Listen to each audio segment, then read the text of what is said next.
L'épisode d'aujourd'hui est présenté, encore une fois, par Info Procréation. Info Procréation a été fondée pour informer et accompagner les personnes infertiles et les membres de la communauté LGBTQ qui ont besoin d'avoir recours à la gestation pour autrui. Ça veut dire avoir recours à une femme porteuse. Êtes-vous perdu dans votre parcours en gestation pour autrui et vous savez pas par où commencer? Bien, Info Procréation est là pour vous aider à débroussailler le chemin. Mon Dieu, c'est bien beau ça. Afin d'y voir plus clair, pour vous guider également vers les ressources appropriées et pour vous informer sur tous les aspects médicaux, légaux, psychologiques et financiers. Info Procréation vous donne aussi l'occasion de rencontrer des personnes qui ont terminé un parcours de gestation pour autrui lors des événements qu'on appelle récits de procréation. Les récits de procréation, c'est des rencontres virtuelles en petits groupes, c'est complètement gratuit et vous pouvez échanger avec des parents d'intention ou des femmes porteuses. Pour le prochain récit de procréation, on va rencontrer une femme qui a porté pour autrui et qui a même fait don de ses ovules.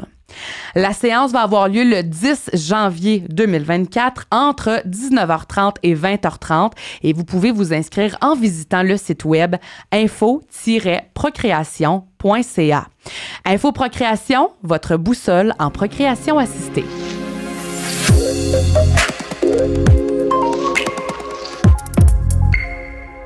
Nous revoilà pour la deuxième partie avec l'excellente sexologue, psychothérapeute et fondatrice de la clinique Ava, Rachel Valizer. Bonjour. Bonjour. Il faut que j'enlève mes couleurs. Tu viens de me faire rougir. Juste avant qu'on poursuive avec les questions, ici, ce n'est pas de l'urine que j'ai dans un pot, mais c'est de la tisane. Et pourquoi je vous en parle? C'est vraiment pas parce que je veux me vanter d'avoir quelque chose qui ressemble à de l'urine, mais c'est parce que c'est de la tisane.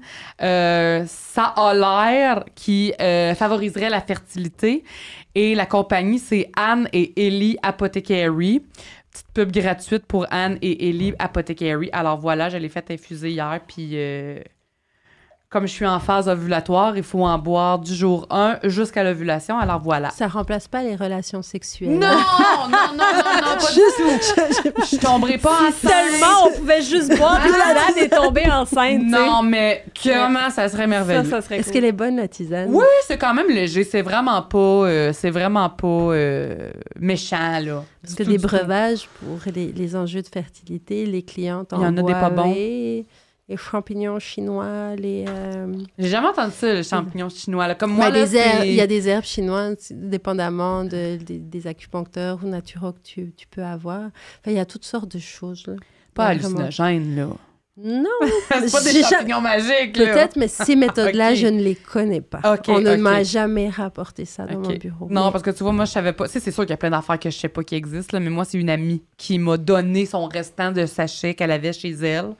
Puis il en restait vraiment pas beaucoup, fait que je m'en suis recommandée pour l'essayer. Qu'est-ce qu'elle t'a dit? Moi, ça a fonctionné. Non. C'est ça qui a fonctionné. Non, mais en même temps, je sais pas si... Bois cette tisane. Tu sais, je sais pas si elle l'a pris selon la posologie aussi, là, tu sais. Fait que... Mais bon, non, c'est une amie, d'ailleurs, que ça fait plusieurs années qu'elle essaye, puis ça a jamais fonctionné. Et pour elle, on en parlait dans l'épisode avec Marie-Alexia. Alors, pour elle, sa limite, c'est d'essayer à la maison. Elle, d'aller en traitement de fertilité, ça l'intéresse pas. Même pas une insémination. Tu sais, je pense qu'elle a fait les tests, genre, pour voir si ses trompes de Fallope étaient bloquées. Tu sais, elle a fait ça pour voir si tout était beau. Tout semble beau, mais... Pour eux... Pas faire des traitements. Non, pour eux, de chacun prendre... ses limites. Exact. Puis je pense aussi qu'elle avait pris... Oui, elle avait pris comme, genre, peut-être du létrozole, tu sais, comme la médication orale pour un petit peu booster la production d'ovules. Je pense qu'elle avait pris ça en petite dose pour des essais à la maison, mais même à ça n'a pas fonctionné, là. Mais ça, c'est intéressant, juste, puis on fera une courte parenthèse là-dessus, mais les limites, ben justement, chacun a ses limites, puis parfois, les gens sont étonnés de leurs limites ou fixent des limites qui dépassent, tu sais, jusqu'où on est prêt à aller. Généralement, je demande souvent à mes clientes, est-ce que vous êtes, si on vous avait posé la question au début de votre parcours, est-ce que vous pensez que vous auriez dit que vous seriez prête à vous rendre jusque-là? Non. Donc, ça dépend aussi toujours. Les limites, là, c'est quelque chose de très Mais ça évolue. Flexible. Ouais, c'est évolutif. Dépendamment de où tu en es dans ton parcours, puis ce qui se passe pour toi, puis comment ça se passe. Mais justement, il n'y a que toi qui peux décider c'est quoi ta limite et c'est pas aux autres de le décider. Donc, retour à la sexualité, dans ce que tu vois avec tes patients, clients, je ne sais jamais quoi dire quand Au privé, on dit souvent des clients, Des clients. Est-ce que tu vois des gens qui sont en parcours, après combien de temps ça commence à ne plus aller, la sexualité? Est-ce que c'est j'imagine c'est du cas par cas, hein? C'est vraiment du cas par cas. Il y a déjà, c'est très rapide. Puis pour eux, la sexualité, c'est très important dans leur couple. Donc, ils vont comme consulter plus rapidement. Il y a des gens avec qui on parle très peu de sexualité parce que, ben, justement, on en parle toujours ou je ramène ou j'ai une facilité à aller là-dedans. Ouais. Mais les personnes qui viennent me voir maintenant ne sont pas forcément toujours intéressées à travailler la sexualité, mais plus je m'affiche comme sexologue psychothérapeute spécialisée en fertilité et deuil périnatal. Toujours. Mais il y a des personnes qui ne me parlent pas de sexualité, mais souvent après, quand on ne va pas là, je dis, ben, vous savez que moi, je suis sexologue, puis que je vais poser des questions. Puis ça met souvent les gens à l'aise, parce que moi, je suis très à l'aise de parler de sexualité. Moi, genre, parler de sexualité ou de cuisine ou de cinéma, c'est pas mal pareil. Mais je sais que pour les personnes qui sont en face de moi, ça l'est pas. Donc, je vais faire attention aussi comme j'en parle. Mais en même temps, la personne qui est en face puis qui voit que tu es à l'aise, tu sais, si tu parles à quelqu'un où tu sais que c'est quelqu'un qui est à l'aise de parler de ça, je sais pas, de tes menstruations ou de, je sais pas, t'as un bobo moche, puis il y a plein de gens à qui tu montres ça puis qui font mais tu vas vers un pharmacien ou vers un médecin qui a l'habitude de regarder, tu vas lui montrer puis ça va être correct. Ouais. Il va regarder puis il va pas dire donc, tu sais, c'est aussi d'amener ça de moi, je suis très à l'aise, puis on va comme partir de là où t'es, puis on n'a pas d'injonction. T'as pas besoin de me dire que tu as des relations sexuelles 4 fois par jour, puis je te dis, oh, vous êtes une bonne cliente. c'est pas ça, là. Ça marche, non, c'est vraiment pas ça. Puis moi, la fréquence, je m'en fiche. Les pratiques sexuelles, je m'en fiche. C'est, OK, ça te rend-tu heureuse ou heureux, là? As-tu du plaisir dans sa sexualité? Non, t'en as pas. Ben, comment on fait pour aller en trouver plus? Et puis oui, t'en as. Fine, c'est génial. Comment on fait pour que ça perdure dans ton couple, malgré ce que tu rencontres? Les défis, mais c'est ça. Puis dans ta clientèle, parce que là, on parle de fertilité, mais la fertilité, ça touche quand même plus que les couples hétérosexuels. On inclut aussi LGBTQ, on inclut les mamans solo, on inclut les papas solo. En fait, on inclut tout le monde qui ne peut pas juste procréer pour avoir un enfant, là. Désolée la fertilité sociale. Oui, c'est ça. Et donc, on se demandait est-ce que tu as des couples autres que des couples hétérosexuels, comme des homosexuels ou comme... J'ai eu des couples lesbiens, mais j'ai pas eu des couples d'hommes à date. Ça fait depuis 2021 que je me spécialise en fertilité, mais j'ai eu des couples lesbiens, j'ai eu des femmes monoparentales, puis là aussi, c'est des enjeux. Puis il y a, dans les collaboratrices de Clinicovo, il y a une collaboratrice qui fait partie de la communauté LGBTQ+. Puis, tu sais, c'est aussi des réalités qui ne sont pas vues dans les cliniques, dans le sens que il y a des gens, mais comme partout, là, des gens qui sont plus sensibles, des intervenants, des infirmières, des médecins qui sont plus sensibles, puis d'autres pas.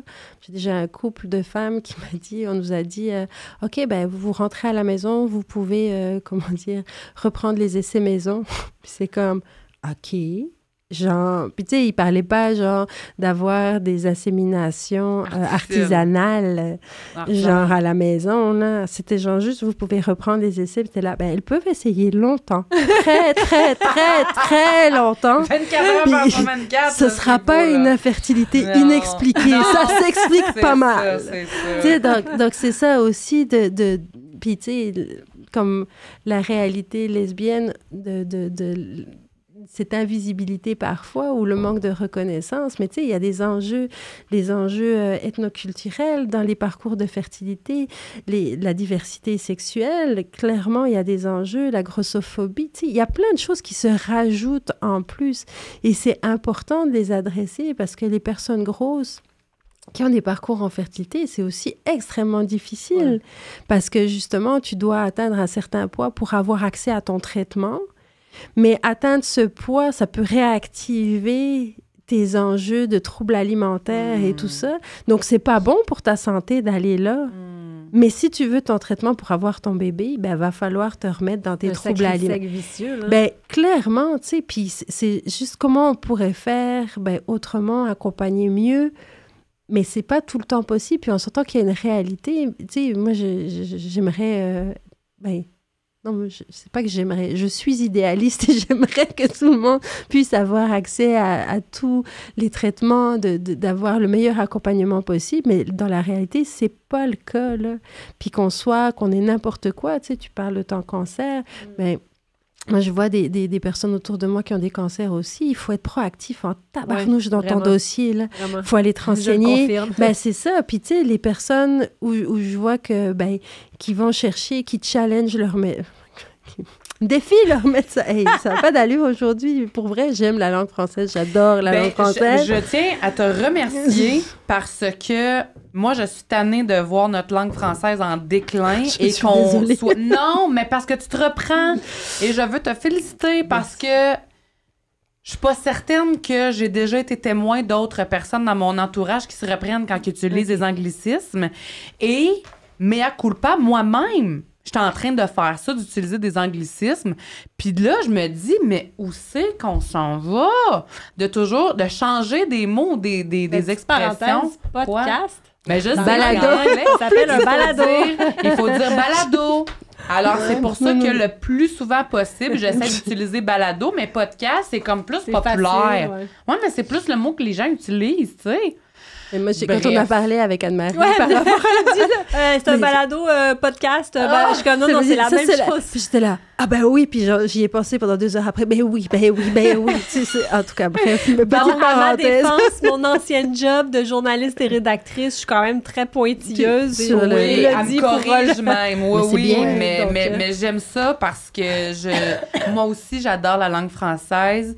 Et c'est important de la préserver, alors... je vais faire mon possible Non, je dis pas ça pour te rajouter de la pression, mais t'es toute excusée et je te remercie de... Faut t'avouer à moitié pardonner.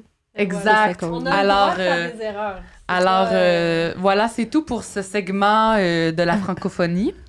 Mais si on revient justement à la proactivité, tu sais, dans les parcours, moi, j'encourage beaucoup mes clients et clientes à se renseigner, à faire leurs recherches. Les groupes Facebook où justement...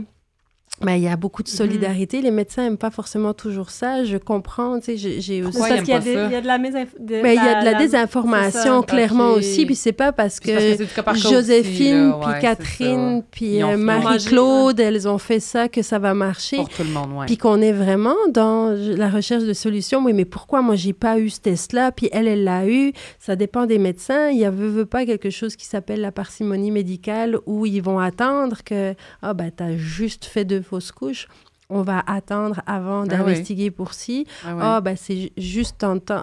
C'est pas grave. Tu sais, on va attendre parce que veut pas, ils peuvent pas tout faire parce qu'il y a des questions de finances, de moyens, puis c'est normal. Absolument. Là. Mais de pouvoir questionner, se renseigner, puis être la personne le plus au fait parce que moi, je dis toujours, et c'est vraiment ma posture dans mon bureau, je suis sexologue, psychothérapeute, j'ai vécu en fertilité, mais l'expert dans mon bureau, c'est la personne qui est en face de moi ou les personnes qui sont en face de moi parce que c'est les seuls qui ont la vision holistique de qui ils sont, de où ils viennent et tout ça.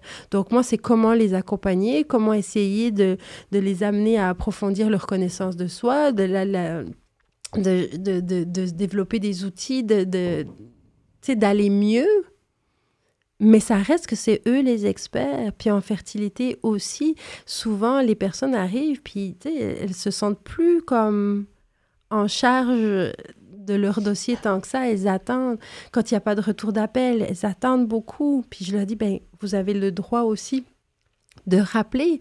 Parce que si l'anxiété que tu as à attendre le coup de fil devient tellement énorme, c'est pas bon pour toi non plus. Permets-toi de affirmer tes besoins.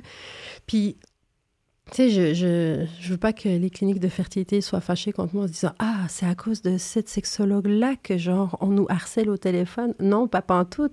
Mais il y a des personnes pour qui ça vient naturellement de questionner, d'aller voir. Puis il y a des personnes qui sont extrêmement, entre guillemets, soumis dans leur parcours où c'est ça qu'on m'a dit. je vais attendre. Mais combien de fois j'entends des dossiers qui se perdent, des choses qui ne sont pas transmises, des tests qui sont... Tu sais, il y en a plein des choses comme ça. Donc, soyez alerte avec vos dossiers. Puis, tu sais, j'ai des clientes qui sont absolument incroyables, comme elles suivent leurs dossiers aussi. Puis, ça devient vraiment une job à temps plein, en plus de ta job. Là. Absolument. Ben oui. Mais moi, j'aimerais faire du pouce là-dessus, mais en revenant par rapport à la sexualité et comment il y a certaines personnes qui sont moins plus gênées, on va dire, d'aller suivre leur dossier, d'aller poser des questions. Mais par rapport à la sexualité, j'aimerais juste faire un lien par rapport à un article que j'ai fait il y a longtemps, un reportage que j'ai fait. C'était sur les couples et le cancer, donc je m'excuse si je reviens toujours là-dessus, c'est quand même ma réalité. Puis, j'avais interviewé une sexologue manitobaine, Anne Katz, je ne sais pas si ça dit quelque chose. Puis, elle, c'était plus la sexualité par rapport au cancer, mais il y a quand même vraiment un lien. Puis, ce qu'elle disait, c'est que souvent, les femmes, donc les femmes qui ont un cancer, elles vont se sentir pas bien dans leur peau et elles vont pas oser en parler à leur conjoint parce que c'est tabou et parce que, justement, les dictats de la... Merci. Les dictats de la société, ce qu'on disait tantôt, qu'il faut avoir une belle sexualité, qu'il faut être, tu sais, vraiment en faire tous les jours, etc. Donc, elle n'en parle pas. Mais ce qu'elle disait aussi, c'est que non seulement elle n'en parle pas, puis là, il y a des chiffres, puis c'est qu'il y a environ 60% des survivants de cancer qui éprouvent des sexualités, mais il y a moins du quart qui vont demander de l'aide. Ça, c'est un chiffre par rapport au cancer. Mais d'après moi, j'ai pas de chiffre par rapport à l'infertilité. Je sais pas si t'en as, mais ça doit être quand même vraiment similaire que moins du quart dans ce cas-là, c'est des femmes qui éprouvent des problèmes sexuels, n'en parlent pas du tout. Et j'ai 2 questions. 1, je veux que tu me parles de ça, mais 2, quel conseil t'auras donné à un homme ou une femme qui nous écoute, qui a un problème de sexualité et qui n'ose pas en parler?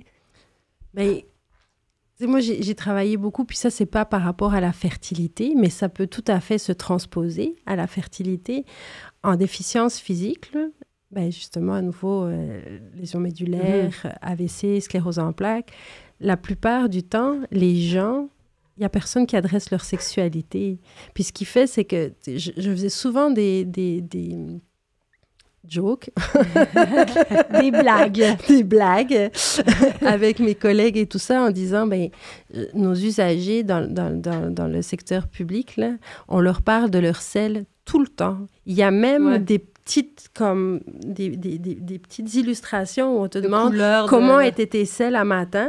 Puis c'est rendu que tout le monde est devenu à l'aise de parler des selles. Mais quand je parle de sexualité puis du fait qu'il faut questionner la sexualité des usagers puis des patients, ah ben non, c'est l'intime. Oui, genre la consistance de tes selles le matin, généralement aussi, c'est aussi de l'intimité. Mais c'est rendu que genre, t'as les physios, t'as les ergotes, t'as tout le monde qui est très à l'aise de te demander si t'es allé à selle ce matin puis à quoi ressemblaient tes selles.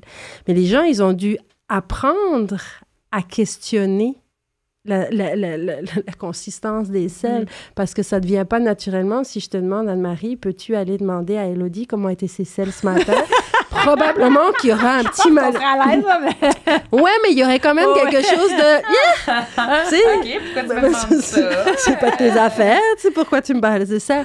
Donc, on développe des choses. Puis moi, j'ai beaucoup, beaucoup travaillé dans le réseau de la santé à essayer d'outiller mes collègues aussi pour dire, ben le travail d'aborder la sexualité, c'est le travail de qui? Oui, c'est mon travail, mais c'est le travail de tout le monde ici. Ça. Vraiment. Puis le fait que vous puissiez dire juste qu'il y a des services par rapport à la sexualité, ça fait que, oh, OK. Ouais. Il y a des services par rapport à la sexualité, puis plus tu l'entends, puis plus tu sens que c'est quelque chose qui est pris en charge ou qui est vu comme important, plus les gens vont avoir tendance à ouvrir la porte.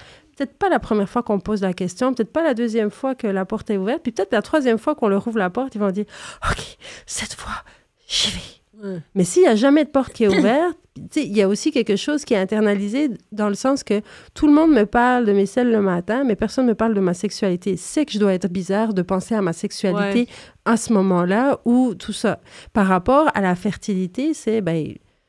Généralement, on part du principe que la sexualité, il y a des obstacles quand tu es en parcours de fertilité, mais c'est rare les médecins qui ont le temps de te dire « Puis, avec votre conjoint, ça se passe comment? » Je pense qu'ils ont la sexualité. Temps, là. Mais le temps, puis l'expertise aussi, parce que veut pas, ça prend quand même une expertise, mais ça veut pas dire que tout le monde doit être sexologue. Non, mais en fait, ça serait juste de au moins poser la question et de dire, voici une liste de spécialistes qui pourraient vous accompagner dans ce domaine-là, parce que moi, je ne suis pas spécialiste. Ou juste de dire, sachez que dans tant de cas, puis tu sais, ça doit être, comme j'en parlais une fois avec une psychologue, puis c'est vraiment comme pas des chiffres, c'est pas des données probantes et tout ça.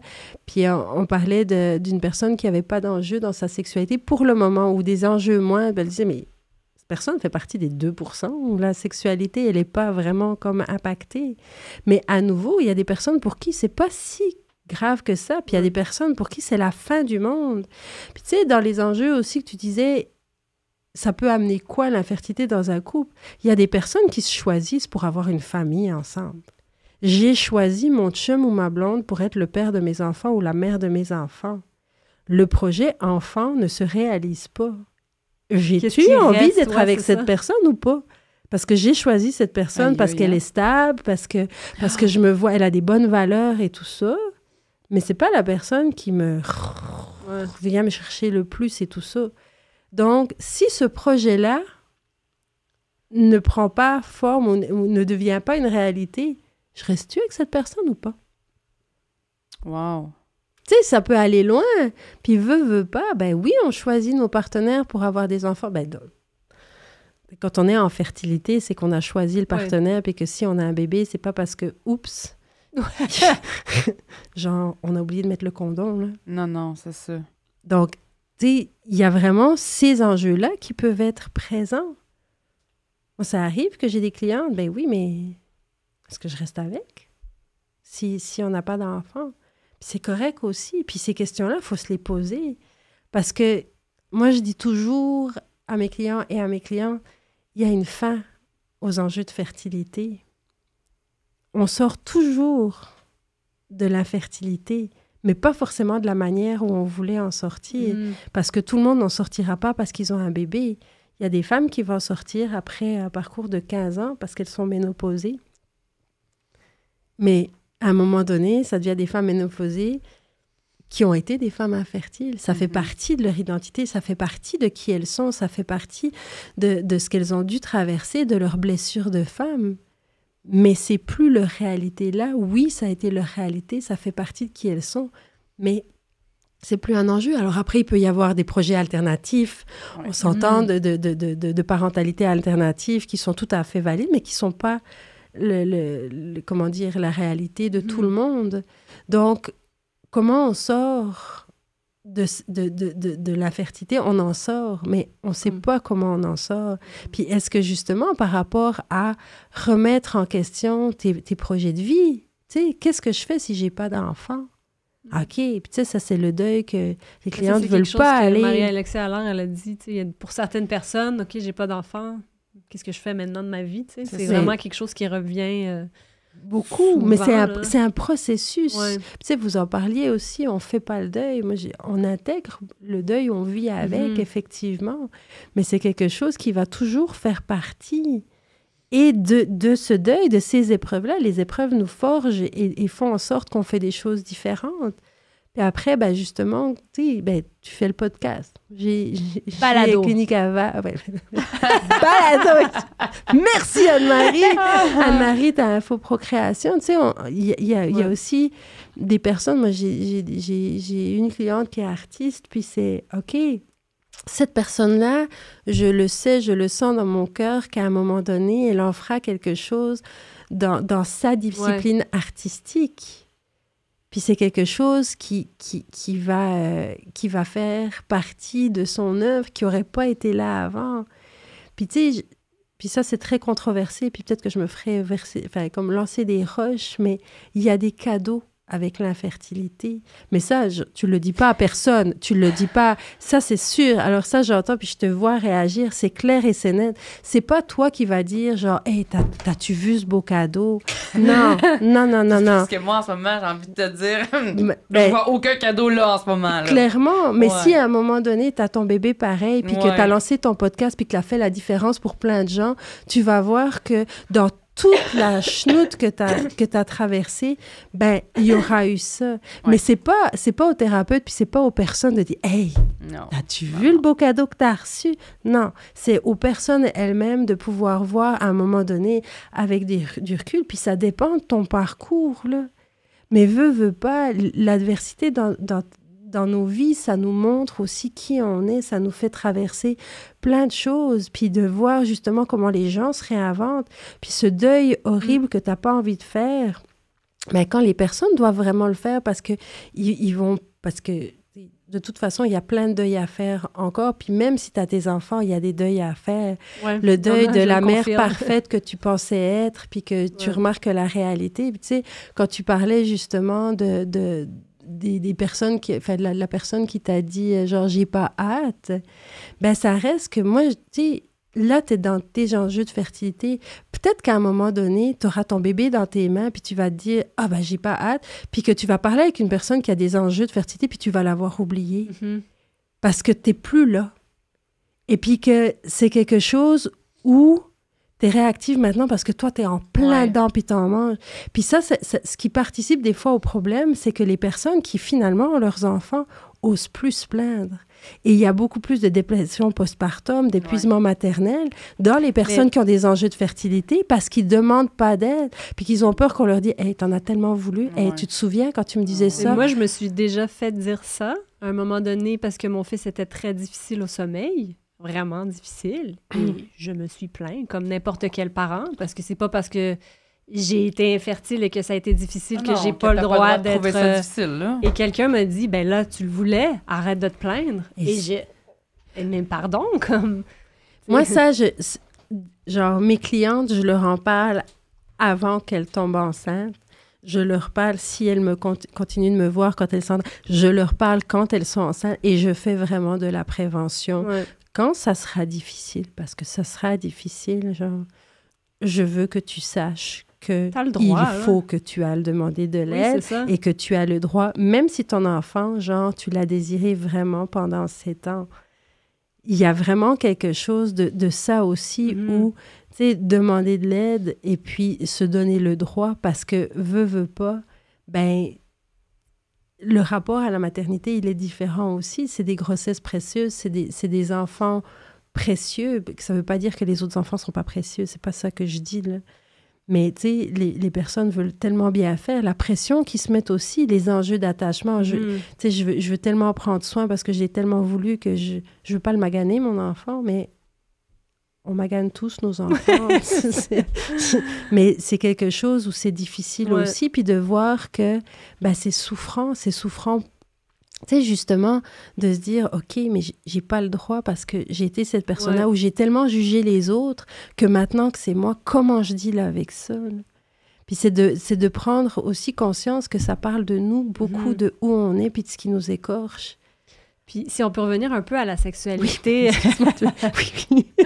est-ce que tu vois des couples se séparer parce que leur sexualité, en lien avec la fertilité, dans le cas du balado, n'a pas fonctionné ou ne fonctionne plus ou n'est plus à la hauteur de... Dans un exemple où un couple se choisit pour avoir un enfant, puis que là, ils ne sont pas capables d'avoir un enfant, est-ce que... C'est déjà arrivé ou de dire, ben... Et moi, j'ai choisi ma blonde parce qu'elle était, genre, rigolote, le fun. Elle a envie de faire des activités, puis tout ça. Puis, genre, j'aimais la sexualité wild avec elle. Puis, là, je le prends de la perspective de l'homme parce que c'est ce que j'ai vu. Mais je veux pas faire peur non plus aux gens qui écoutent. C'est pas non plus... Mais ça arrive tout le temps. Non, mais ça arrive, c'est exactement, c'est du cas par cas. Puis c'est déjà arrivé, ben OK, la personne qui avait de la drive et tout ça, qui aimait la sexualité, ou en tout cas qui trouvait suffisamment son compte dans la sexualité à un moment donné, ben elle avait plus du tout envie d'avoir des relations sexuelles autres que pendant la fenêtre de fertilité. Puis le reste du temps, elle était déprimée parce que ce qu'elle vivait, c'était vraiment difficile, puis qu'il y avait de la pression de tous bords, tous côtés, puis que c'est pas la faute de cette personne-là. Mais que ça mène des enjeux. Puis tu sais, c'est comme quand il y a un accident, c'est ça, que la personne est paraplégique, tu n'avais pas choisi ça à la base dans ton partenaire. Ouais. Est-ce que tu restes, est-ce que tu restes pas? C'est difficile. Puis si tu pars, tu te sens coupable. Si tu restes et que tu n'es pas bien, c'est tout justement au cas par cas, avec quoi tu arrives, avec quoi tu es à l'aise. Puis oui, il y a des gens qui se séparent. Puis oui, il y a des gens qui restent ensemble puis qui seraient probablement mieux séparés aussi. Donc, tu sais, est-ce qu'il y a, à l'inverse, des couples qui sont plus forts après? Plus forts ou qui acceptent leur nouvelle réalité ou que ça fonctionne malgré tout? Justement, des couples qui redéfinissent, qui regardent ce qui est important pour eux, puis qui ont envie de travailler le couple aussi en se disant, OK, la sexualité n'est plus la même, mais on a envie d'avoir une sexualité. Puis comment on revient l'un avec l'autre, puis comment on revient à soi, parce que souvent, là, mon travail par rapport à la sexualité aussi, c'est que les gens reviennent à soi avant d'aller l'un vers l'autre. Là. Donc, c'est de se permettre ou d'avoir envie, d'avoir accès à une sexualité qui nous donne du plaisir, mais aussi justement le rapport au corps. Tu sais, si tu es coupé de ton corps, tu vas pas vraiment avoir envie d'avoir une sexualité. Puis potentiellement que les raisons qui vont faire que tu as de la sexualité, c'est justement parce que tu as peur que ton conjoint ou que ta conjointe, elle parte parce que tu n'as pas de sexualité ou justement, si tu n'es pas capable d'avoir une érection puis d'éjaculer, tu te mets encore plus la pression parce que ta conjointe, là, elle veut vraiment un enfant. Ouais. Donc, si tu ne performes pas, elle va vouloir partir. J'imagine qu'une des premières façons pour se retrouver soi-même dans son corps, ça serait de reconnaître qu'on est perdu. Mais ça, déjà, ça doit être un défi parce que quand on est perdu, on ne le sait pas tout le temps. Est-ce que tu aurais un conseil pour ces femmes et ces hommes qui sont perdus, qui ne le savent pas et qui, tu sais, juste comment aller demander de l'aide ou quelle serait la première étape pour s'en sortir? Déjà, c'est justement de se regarder puis de ne pas se mentir à soi-même. Puis il y a tellement de choses qu'on tasse. Puis veut pas, pour certaines personnes, c'est pas la priorité. Puis c'est correct aussi. Dans le sens qu'on procrastine plein de choses. Puis il faudrait que je fasse attention à ma vie sexuelle. Il faudrait que je fasse attention à mon rapport à mon corps. Oui, mais je suis dans le processus. Puis je travaille. Puis des fois même, j'ai d'autres enfants à m'occuper parce que justement, j'ai des enjeux de fertilité, mais j'ai déjà eu un enfant avant où, tu sais, je dois gérer mon deuil parce que j'ai eu un deuil périnatal. Puis, oui, ma sexualité, elle est importante, mais il faut que je travaille mon deuil. Tu sais, c'est quoi les priorités? Bienveillant avec nous-mêmes, ça pourrait être déjà une déjà étape, être bienveillant avec nous-mêmes, puis de dire, OK, genre, quand tu seras prête, hésite pas. À comme essayer de lever la main puis dire, OK, il y a des ressources, elles ne sont pas toujours évidentes à trouver, mais ce n'est pas non plus une obligation d'aller travailler ça. Ça peut être de parler à un proche aussi, des fois. Là. Puis il y a plein de gens qui peuvent donner des bons conseils ou des très mauvais conseils, mais très souvent, les gens sont bourrés de bonnes intentions, clairement, là. Mais de trouver des espaces, puis que ça soit avec ton thérapeute ou ta thérapeute, mais des espaces où tu peux te déposer là-dedans par rapport à ton inquiétude, de dire, tu sais, je sens que je suis vraiment déconnectée de mon corps. Mais pour le moment, c'est pas encore le bon moment. Mais juste de pouvoir, c'est ça, se sentir légitime. Tu sais, c'est toujours ça, valide et légitime. Puis on en revient beaucoup à ça. J'écoutais le podcast avec le balado, avec Marie-Alexia Allard. Mais là aussi, tu sais, genre, légitimer... Accueillir, légitimer, ça reste la majeure partie de notre travail. Tu sais, ce que tu vis, là... Tu as le droit de le vivre. Oui.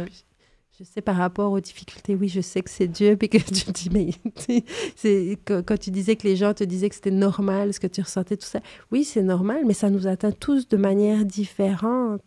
Mais justement, de trouver un espace où tu peux vraiment pleinement te déposer en n'ayant pas peur du jugement, c'est important. Là. Ce qui est rare parce qu'on se fait juger, et pas juste dans la fertilité, mais le jugement est facile. Là, c'est pour ça que les gens sont prêts parfois à mettre beaucoup d'argent pour avoir des thérapeutes. Parce que justement, ces espaces-là, ils sont rares et précieux. Vous êtes formés pour ça.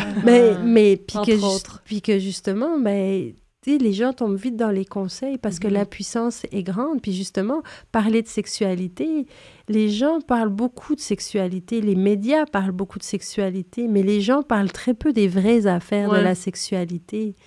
Tu sais, on va parler de t'as combien de relations sexuelles? Les gens disent, est-ce que les gens mentent? Oui, les gens mentent. Je dis souvent aussi dans mon bureau, est-ce que les clients mentent? Oui, les clients mentent parfois. Et c'est correct aussi, mais sachez que plus vous me direz les vraies affaires, plus on pourra adresser les vraies affaires. Puis que, c'est ça, il n'y a pas grand-chose qui me choque. Puis c'est pas, quoi? Juste une relation sexuelle aux 2 semaines? Oh! Non! Tu sais, il y a des gens qui ont une relation sexuelle par mois puis qui sont bien plus satisfaits sexuellement que des gens qui en ont à tous les jours, là.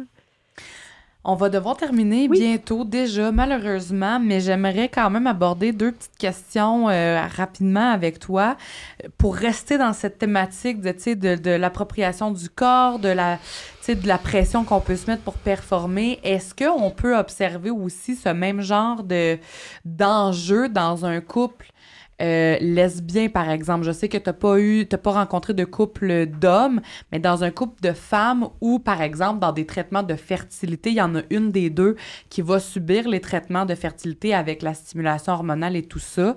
Est-ce que c'est un peu le même genre d'enjeu qui ressort dans un couple homosexuel que dans un couple hétéro, par exemple? Ben oui, ça peut être les mêmes enjeux dans le sens que, il y a de la fertilité sociale, donc elles n'auront pas un enfant par leur relation sexuelle, mais quand tu es déprimé, quand tu es anxieux, quand les traitements sont lourds, quand tu n'es plus capable que quelqu'un joue dans ton vagin, ça va avoir un impact sur ta sexualité, clairement. Puis déjà, le sexe lesbien, c'est quelque chose qui est très invisibilisé. Puis l'image que les lesbiennes, elles, forcément, ce qu'elles font, c'est se jouer dans les cheveux puis se caresser les seins. Non, il y a de la pénétration, il y a plein de trucs qui peuvent être vraiment le fun aussi, mais quand t'es pas connecté à toi parce que t'es dans des traitements puis que t'es anxieux, tu vas aussi avoir moins d'envie, puis potentiellement, puis là, on va dans les gros stéréotypes, mais une femme peut peut-être plus comprendre le cycle, par exemple, le cycle menstruel.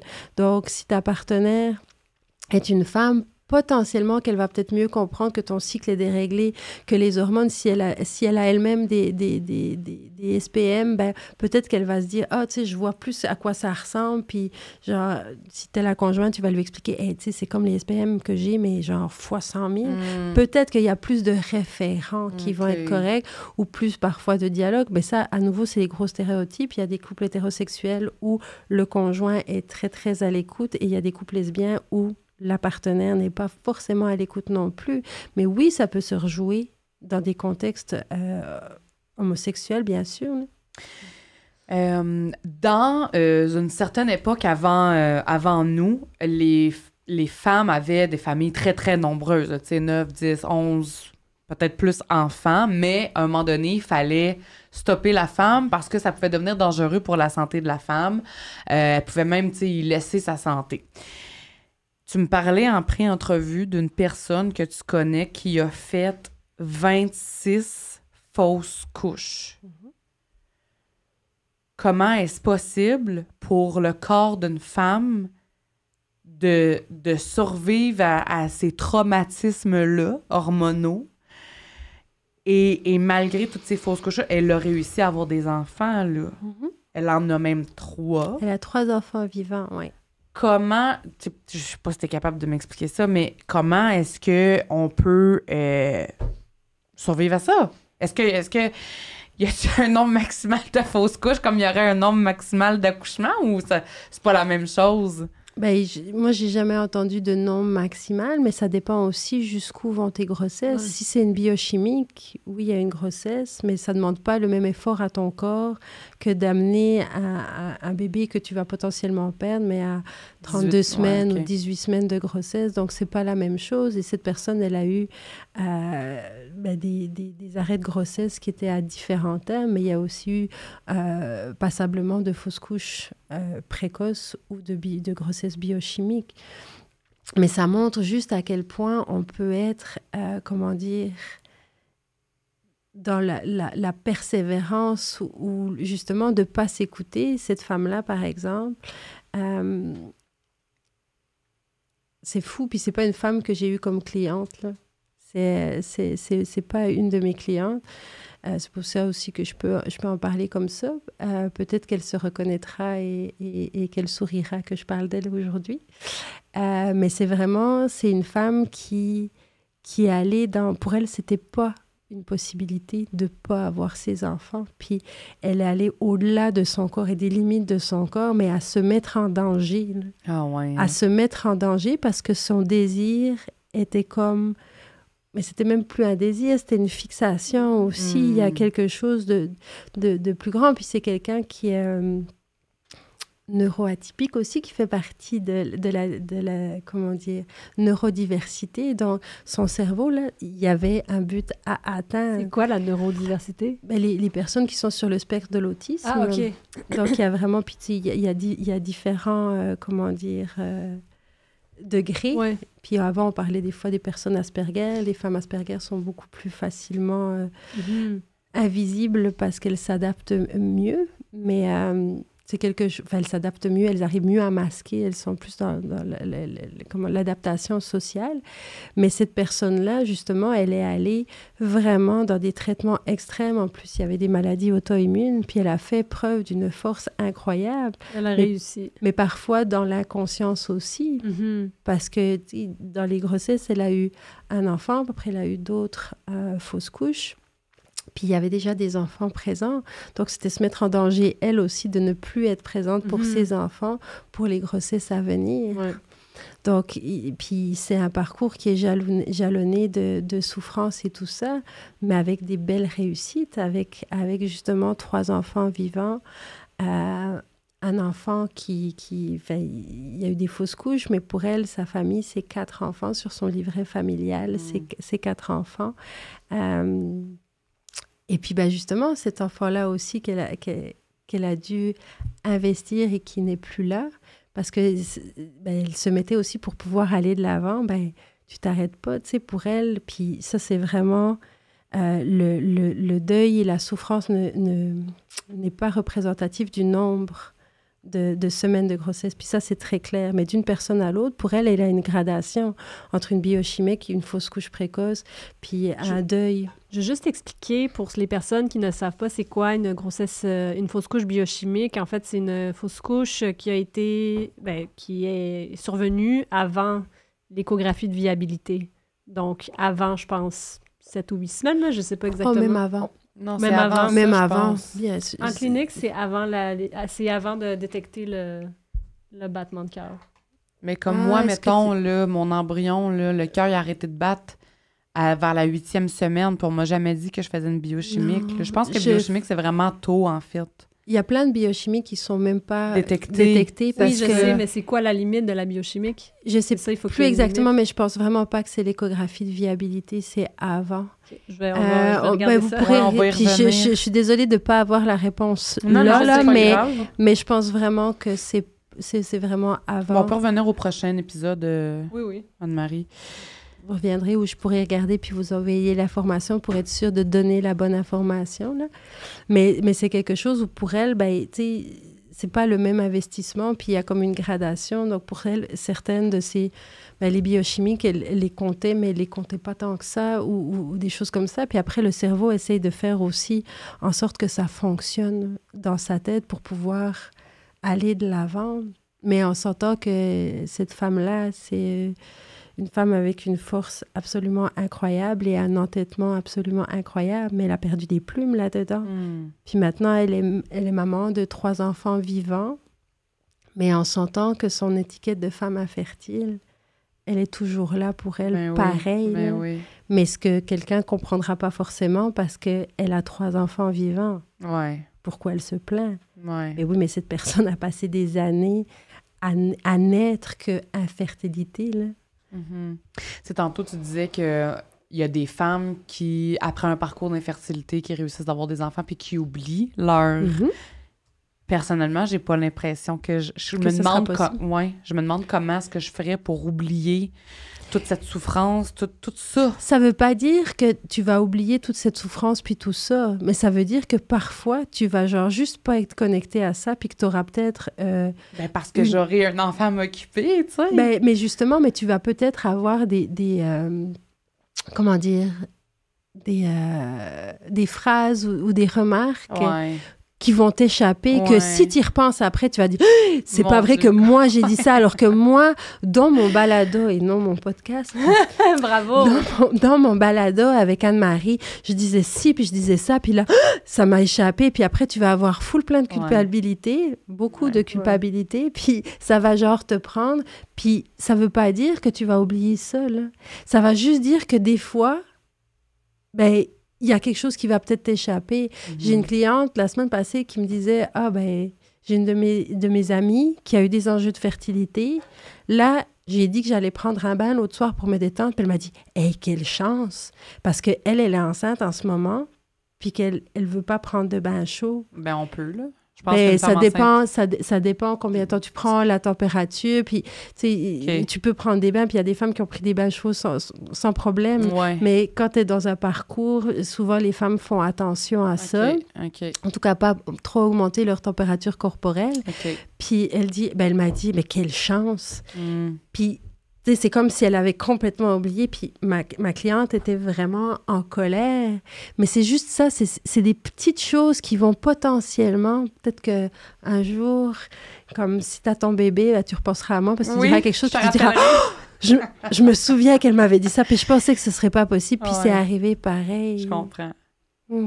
J'ai trouvé la réponse. OK, vas-y. Dans le fond, c'est de la clinique... Dans ton micro, s'il te plaît. Dans ton micro, s'il te plaît. Excusez-moi, tout le monde. Dans le fond, c'est la différence entre une chemical biochimique, une grossesse, une fausse couche biochimique. C'est une fausse couche oui, d'accord, oui. Et une fausse couche clinical, en tout cas clinique. C'est que dans le fond, la biochimique, c'est en raison des chimiques dans le corps. Donc, c'est les HCG, là, les hormones HCG. Et c'est souvent jusqu'à environ 5 à 6 semaines que c'est là que ça va démontrer, par exemple, que la grossesse est positive. Et c'est pour ça qu'on appelle ça biochimique. C'est parce que c'est à ce moment-là. Je sais que j'explique pas très bien, là, mais je suis en train d'essayer de lire en même temps. Oui, c'est ça. Puis ce qui fait la différence avec une clinique, une grossesse clinique, là, ou je sais pas, une fausse couche, en fait, c'est qu'à partir de 6 à 7 semaines, c'est là qu'on peut voir le cœur qui bat. Donc, en général... Oui, Ah, OK. Ben, en général, aussi, la raison pourquoi moi j'ai mentionné, parce que moi, j'avais lu qu'en clinique de fertilité, souvent, on va associer toutes les fausses couches avant l'échographie de viabilité qui arrive entre 6 et 8 semaines, dépendamment des cliniques. C'est pour détecter. C'est parce que c'est à partir de ce moment-là qu'on peut détecter le cœur. Fait que si on fait une fausse couche après avoir vu le cœur, ce n'est plus considéré comme une fausse couche biochimique. Dans les cliniques de fertilité, ils disent aussi de faire tes tests après insémination, après 14 jours. On s'entend que la réalité, les femmes testent avant, genre 8, 9, même avant. Ouais. Mais généralement, le 14, c'est pour éviter qu'elle soit en contact avec la grossesse biochimique. Pas la fausse couche, mais tu peux avoir un test qui est légèrement positif et qui devient plus positif. Ce qui est souvent considéré comme les biochimiques de moi, ce que j'ai entendu parler et de ce que je vois. Donc, puis ça peut être un peu après un test. C'est quand même très tôt, là. 7 semaines, c'est très tôt. C'est très tôt. Oui, mais justement, tu as déjà un cœur qui bat. Les biochimiques, ça peut aller potentiellement jusque-là. Mais il y en a beaucoup, c'est vraiment, j'ai eu un test positif pendant 3 jours, puis tout à coup, il est redevenu blanc. Oui, c'est ça. Ah oui, c'est ça. Et puis, c'est avant la détection du cœur. Je pense qu'on dit la même chose. Oui, potentiellement, mais c'est par rapport à la longueur. Oui, c'est ça. La détection du cœur, c'est 6 semaines, et tu vas en avoir beaucoup des tests de grossesse positifs. Jusqu'à 6 semaines, tu testes, tu comprends? Si tu es en parcours de fertilité. Ouais. Puis des fois, justement, c'est juste 2 jours, mais... Moi, je sais que les clientes me parlent de fausses couches, même quand elles ont fait des fausses couches à 5 semaines ou 6 semaines. Mais pas forcément de biochimie. C'est parce que je pense que... Mais il faudrait voir le terme. Ouais. Je vous reviendrai. Ce que je comprends, c'est qu'il y a vraiment... Le terme biochimique est lié aux hormones biochimiques qui sont là avant que le battement de cœur puisse être... Et ça, c'est jusqu'à 5 semaines. Ah, ben c'est ça. Fait que c'est ça. Fait que ça serait très tôt, exactement. C'est la même chose que la détection du cœur. La raison pour qu'on fait une échographie de viabilité à partir de 6 semaines, et ça varie d'une clinique à l'autre, c'est que c'est à partir de la 6e semaine que le cœur peut être détectable. Donc, tu sais, de ce que je comprends, là, je ne suis pas médecin, mais de ce que je comprends, l'explication scientifique, c'est vraiment le mot biochimique qui est lié au chimique dans les hormones HCG. Fait qu'en tout cas, je pense qu'on dit vraiment la même chose, là, mais ouais. Je pense qu'à partir du moment que le cœur est détecté et que là, on fait une fausse couche, ce n'est plus considéré biochimique. OK. C'est ça, de ma compréhension. Mais je vais regarder aussi dans mes choses, parce que c'est comme, potentiellement qu'on dit la même chose, mais j'aurais besoin de le voir écrit puis de pouvoir vous dire, OK, c'est ça ou ça. Là. Voici la définition exact, mais, en tout cas, avec laquelle j'ai l'habitude de travailler tout ça, ou de pouvoir le justifier. Puis tu sais, là, tu lis sur l'article que tu as trouvé en même temps qu'on est live, je lis en diagonale aussi. Puis que c'est à partir de 6 semaines que le cœur est détectable, mais moi, j'ai une amie en tête qui a passé une échographie à 6 semaines et n'était pas capable de voir le cœur. Mais là, c'est pas... Il y a des... Fait que tu sais, c'est ça. Puis moi, pour ma fausse couche, là, je voulais justement faire une échographie de viabilité parce qu'on voulait faire le test harmonie, bref. Et on nous avait conseillé de venir pas avant la 8e semaine et plus près de la 9e semaine parce que plus t'es loin, plus le cœur est facilement détectable. Mais c'est pour ça que ça varie d'une clinique à l'autre. Là, ça varie d'une clinique à l'autre, puis c'est sûr qu'il n'y a jamais rien de... Ça reste quand même organique, là, je veux dire... Tu parlais du live, là. Moi, il y a aussi, genre, faut que je trouve la bonne... J'ai comme le stress de dire la mauvaise chose parce que ça compte pareil, puis je suis comme... Mais oui. En tout cas, bref, on s'entend pour dire que c'est très tôt, la biochimique. Et puis que, justement, c'est quelque chose où il y a certaines femmes qui les comptent, puis il y a certaines femmes qui disent, ben pour moi, celle-là, elle compte pas vraiment. Puis ça veut pas dire que, tu sais... Non, c'est ça. C'est vraiment touchy, puis il faut vraiment y aller avec ce qui fait du sens pour la personne qui est en face de toi, là. Par rapport aussi à qu'est-ce qui est ma famille, par rapport à, OK, j'ai eu un enfant, mais mes étoiles ou mes anges, ou, tu sais, le vocabulaire utilisé, c'est quoi la réalité de la personne, puis elle vient avec quoi? Puis parfois, c'est de pouvoir aussi, tu sais, on m'a dit que c'était juste une biochimique, oui, mais cette biochimique, pour toi, elle veut dire quoi? Ouais, c'est ça. Est-ce que pour toi, c'était genre ton enfant, ton bébé? Est-ce que ça représente quoi pour toi? Et puis d'y aller, OK, puis des fois d'aider les gens à savoir ou de clarifier ce que c'est pour eux. Parce que des fois, en clinique de fertilité, on va leur parler de leur avortement spontané, tatati, tatata, puis c'est comme... Ça veut dire quoi OK, ça? Mais genre pour toi, ça veut dire quoi? Puis OK, puis toi, ça t'a heurté ça, puis ce terme-là, ça t'a heurté, puis ce terme-là, il veut dire quoi pour toi? Puis c'est d'aller voir, puis de pouvoir comme donner un vocabulaire ou un espace pour le penser, ce parcours qu'elles ont, ces femmes-là, ou que ces couples-là ont. On doit s'arrêter ici. Rachel Valisère, sexologue spécialisée en fertilité, j'aime ça dire ça. Psychothérapeute également, donc pas juste sexologue en fertilité, mais sexologue tout court. Et fondatrice de l'extraordinaire Clinique Ava, cliniqueava.com. Et Ava, ça s'écrit AVA, c'est très simple. Et j'aimerais qu'on rappelle qu'est-ce que ça veut dire Ava. Mais c'est accueillir la vie autrement. C'est de toute beauté. Alors, un énorme merci d'être venu nous voir au podcast. On dirait que j'aurais parlé encore 2, 3, 4 heures. Mais moi aussi, on pourrait même passer une semaine. Tu viendras. Pourquoi pas? Dépendamment des sujets. T'es rendu inhabitué, là. Tu peux plus te stresser, là. Tu sais comment ça fonctionne à cette heure-là. Fait que donc, un gros merci, Rachel. Puis, au grand plaisir que tu repasses dans nos studios. Merci. Merci à tous d'avoir été à l'écoute. On se retrouve à un prochain épisode. Ciao.